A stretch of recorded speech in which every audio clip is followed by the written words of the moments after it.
Have you ever wondered why some people seem to easily absorb knowledge, while others face difficulties even to master a single skill? There is a secret behind genius and, most importantly, can you become one of these people? Leonardo da Vinci, Benjamin Franklin, Marie Curie. What's in common among these names? They were not limited to a single area. They dominated several, creating advances that transformed the world. They were polymates. But what about today? Is there still room for this kind of versatile mind in a society that labeled us from children?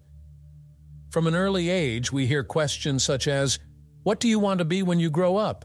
As if we had to choose a single way, a fixed destination. But what if the answer wasn't so simple? We live in the information age where any knowledge is a click away. It has never been easy to become a polymate, but at the same time it has never been so difficult to maintain the focus and discipline necessary to really master any skill. The truth is that learning is not an innate gift, but a system. If you know how to use it to your advantage, you can become an expert in any area. In today's video, we will explore what really takes to become a modern polymate. Mastering anything in life does not start with the technique or the perfect method, but with the right mindset. The way you see learning defines whether you will become a master or abandon the way. If you believe that intelligence and talent are fixed, that some people are simply born with skills while others not, then it has started at a disadvantage. Polymates are not geniuses by nature, but individuals who have adopted a growth mindset and understood that skills are not granted but built. This leads us to one of the most important principles of the polymate mindset: insatiable curiosity. The great minds of history did not expect to be instructed about what to learn. They explored, questioned, and followed their intuitions to unravel the mysteries of the world. Leonardo da Vinci, for example, was fascinated by understanding how things worked. His notebooks were full of annotations on anatomy, engineering, art, and astronomy. For him, there were no barriers between disciplines, only possibilities. But curiosity alone is not enough. To really learn something, it is necessary to develop an essential concept: intellectual humility. This means recognizing that you no longer know everything, that there is always more to learn, and that feeling ignorant is not a failure, but an invitation to grow. This leads us to a well-known psychological phenomenon: the Dunning-Kruger effect. The less a person knows, the more he tends to oversee his own knowledge. Already the real masters understand the immensity of knowledge and therefore never stop learning. Another essential point is to understand that failure is not the opposite of success, but a fundamental part of the way. If you want to master something, you need to accept that making mistakes is part of the process. Thomas Edison, before inventing the lamp, failed thousands of times. When asked about it, he replied, "I didn't fail. I just discovered 10,000 ways that don't work." This is the polymation mindset. Each error is a step further, not a setback. Finally, beyond the mind, there is an even more basic factor that can define your success or failure when learning: your body and your routine. It seems obvious, but many people ignore it. If you sleep badly, feed badly, and live distracted, how do you expect your brain to work in high performance? Learning requires mental energy and concentration, which come from habits, simple as good diet, quality sleep, and physical exercise. The Roman philosopher Juvenal already said, "Mens sana in corpore sano." A healthy mind can only exist in a healthy body. It is no use seeking knowledge if your physiological basis is weakened. Also, there is a limiting belief that prevents many from becoming polymates: "I don't have time." Time is the same for everyone. What differentiates a polymate from those who get stuck in mediocrity is the priority that gives learning. The secret is not in finding free time, but in integrating learning with routine. Even with a full day, you can learn by listening to podcasts in traffic, reading 10 minutes before bed, or exchanging social networks for something useful. Time exists. Just use it intelligently. Having the mindset of a polymate is to see learning as a continuous process where to make mistakes is part of the way. The only difference between a genius and the others is in discipline and dedication. Now that you understand the mindset needed to master any area, You need to talk about the system that separates the quick and effective learners from those who spend years trying and failing. The key is in strategy and consistency. This is not talent or gift, but how you structure your learning, and especially how this knowledge applies. First, abandon the idea that learning is just absorbing information. Knowing is not the same as understanding, and understanding is not the same as applying. Most make the mistake of staying on the surface, consuming content without actually assimilating or using it. You can watch 100 guitar videos, but without practicing, it will never evolve. This leads us to the first essential principle of an effective learning system: active learning. Instead of consuming information passively, it turns it into action. If you are learning a new language, it is not enough just to attend classes. It is essential to practice: writing, talking, making mistakes, and correcting. The same goes for programming. You need to codify and test. The key is practical immersion. This is the difference between those who read about swimming and who really dives. Another common mistake is to trust only in memory. Our brain forgets most of what we have learned in a few days. The curve of oblivion, studied by psychologist Hermann Ebbinghaus, reveals that, without review, we lost about 70% of the information in 24 hours. How to avoid this? Using one of the most effective techniques, the spaced review. Instead of reviewing everything at once, distribute revisions over time. This strengthens retention and transforms knowledge into something lasting. Another extremely powerful method is active memory. Instead of rereading the same material repeatedly, try to remember the information without seeing it. Ask yourself questions, write memory summaries, explain the content to someone else. The act of recovering brain information strengthens memory and enhances understanding. But even with these techniques, a factor can compromise any learning: the lack of consistency. Here comes a simple but transformative principle: the 1% better rule every day. Instead of trying to learn everything at once and overwhelm, focus on small daily improvements. In the long run, they generate extraordinary progress. Think about it. If you improve 1% a day in a year, it will be 37 times better than when it started. And how to ensure this consistency? The answer is in the systems, not on goals. Many people fail because they define vacant goals, such as, "I want to learn piano," but they do not create a real method for that. A system would be something like, "I'm going to practice 30 minutes every morning before work."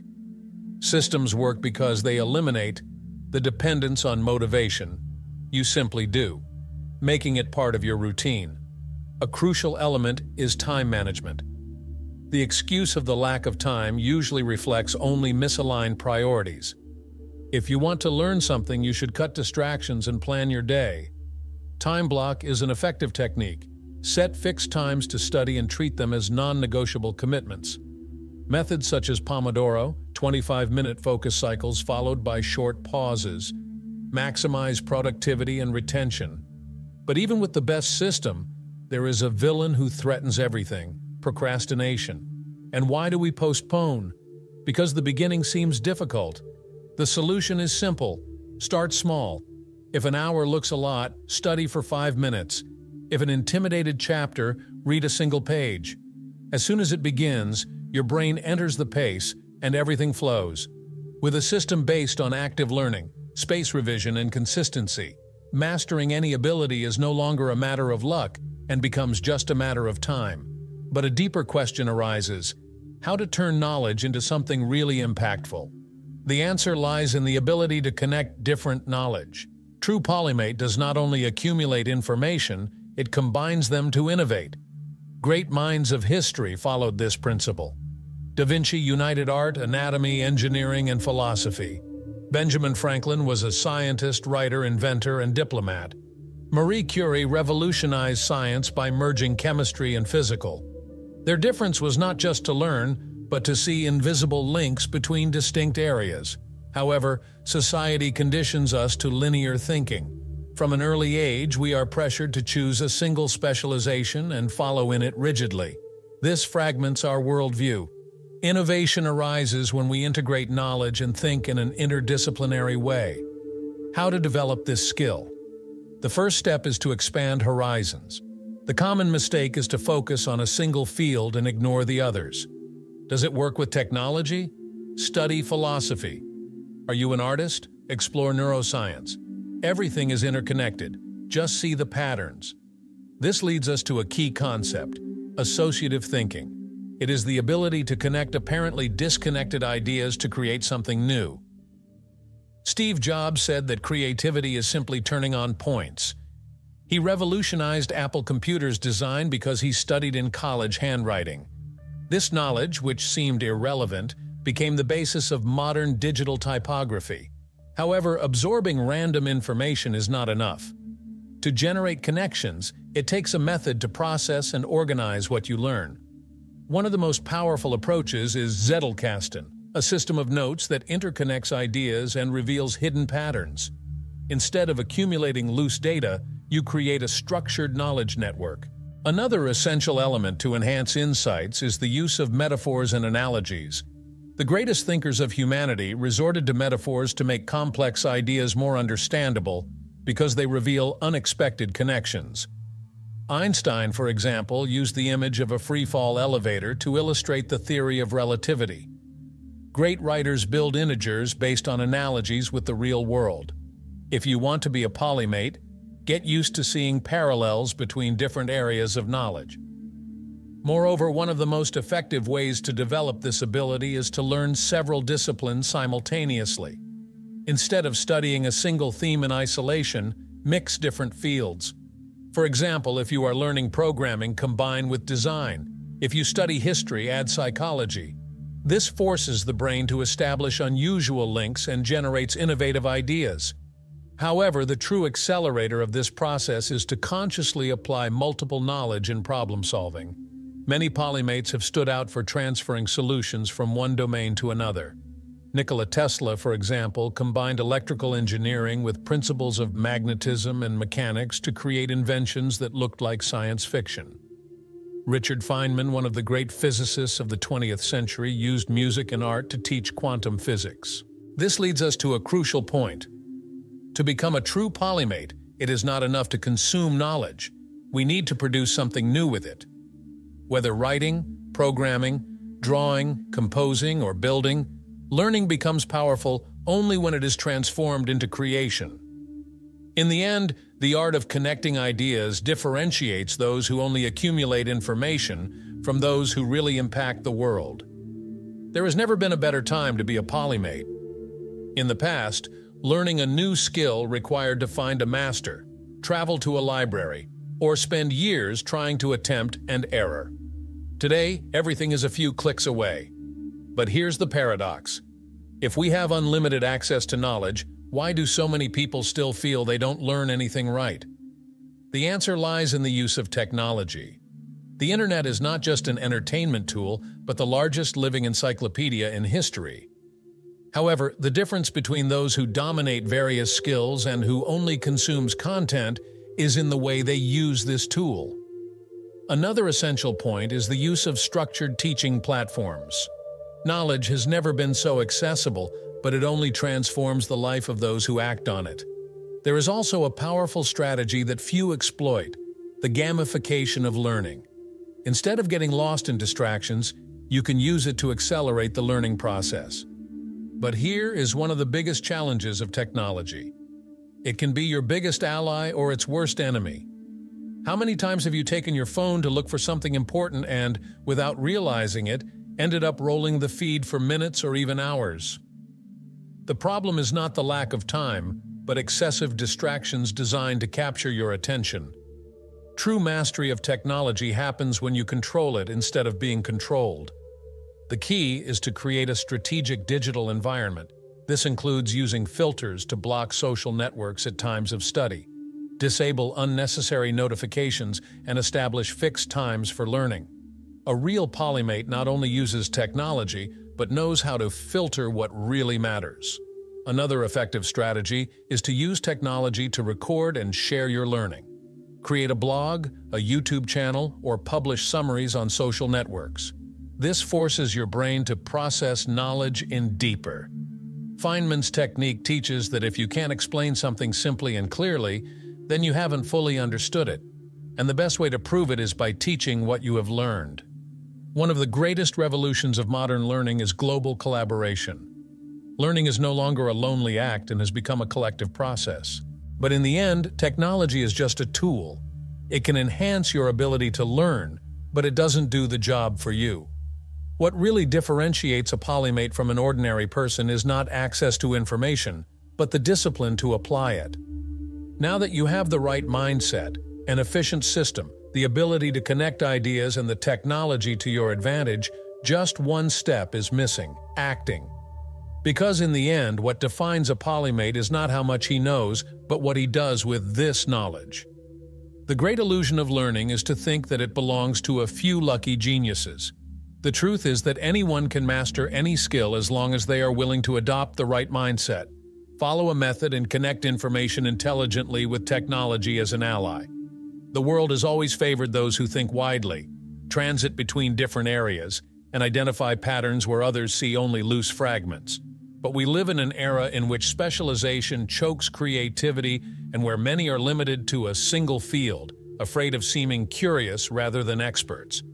However, the story proves that the greatest innovators were precisely those who refused to be defined by a single label. Being a polymate is not knowing everything, but never stop learning. It is not accepting ready answers and having the courage to explore the unknown. True learning happens outside the comfort zone. If you have gotten here, it is already ahead of 99% of people, because most do not even try. Most give up on the first obstacle, the first mistake, the first difficulty. But if there is something that has become clear throughout this video, it is that polymates do not give up. They adapt, persist, and evolve. Now the choice is yours. You can close this video and get back to your normal routine, or you can apply this knowledge and start mastering something new. And remember, it's not about learning everything at once, but improving 1% every day. Small, constant improvements generate extraordinary results. Thank you so much for watching.